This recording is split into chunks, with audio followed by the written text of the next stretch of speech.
Ini atap kanopi roboh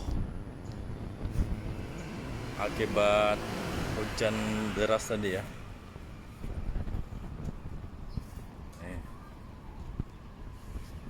Roboh, angin kencang, hujan deras sampai atapnya roboh.